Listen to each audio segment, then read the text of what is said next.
Bonjour. Le bulletin missionnaire du 7 décembre 2024 nous vient de l'Alaska, États-Unis d'Amérique. Il a pour titre « Pourquoi Caleb sourit-il ?» Alors que le soleil plonge sous l'horizon accidenté de l'Alaska, jetant des teintes dorées et violettes sur les eaux sereines près du camp Polari, Caleb se prépare pour le culte du soir dans sa cabane confortable. Le deuxième jour du camp avait été un tourbillon d'activités, laissant ses 6 garçons fatigués. Pourtant, Caleb savait que les moments passés ensemble au culte pouvaient être les plus significatifs de tous. L'un des garçons, cependant, n'arrivait pas à garder les yeux ouverts. Il avait succombé au sommeil, son corps luttant contre l'emprise du sevrage de la nicotine, une lutte à laquelle sont confrontés de nombreux enfants autochtones d'Alaska qui participent à ce camp d'été adventiste du 7e jour. Comprenant leur douleur, Caleb a silencieusement alimenté le four, la chaleur du feu contrastant avec le froid de la nuit en Alaska. Les 5 autres garçons s'attardèrent. L'un d'eux demande « Pouvons-nous venir près du feu ?»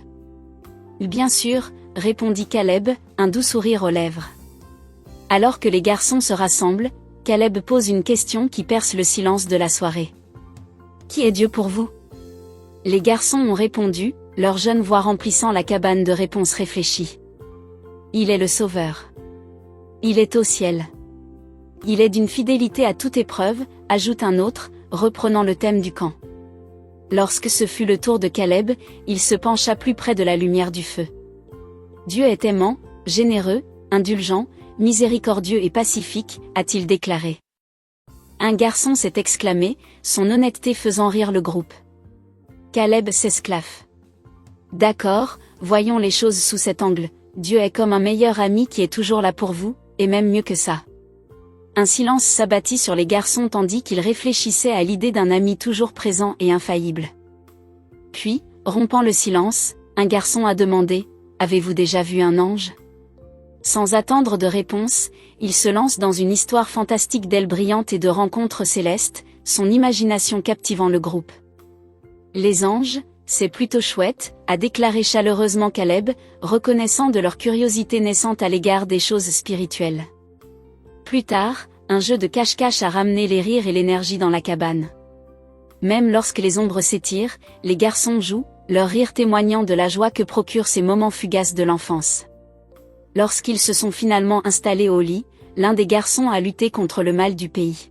« Je ne m'endors pas quand j'ai le mal du pays », murmure-t-il. « Et tu n'es pas encore obligé de dormir, » dit Caleb en s'agenouillant à côté de lui.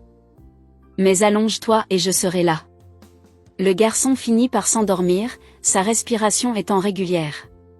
Caleb trouva lui aussi le repos, le cœur plein de gratitude. La chaleur du feu, les rires et l'ouverture des garçons lui rappellent que Dieu est à l'œuvre dans leur vie, semant des graines d'espoir et de foi. En fermant les yeux, Caleb a remercié en silence tous ceux qui ont soutenu le camp Polari, de la construction des cabanes à la fourniture de vraies douches et toilettes. Leur générosité a permis de créer un espace où ces moments pouvaient se dérouler, un endroit où l'amour de Jésus pouvait toucher de jeunes cœurs dans la nature sauvage de l'Alaska. La flamme de la foi s'allumait, et Caleb souriait, sachant que l'amour farouchement fidèle de Dieu l'attiserait pour en faire un feu durable.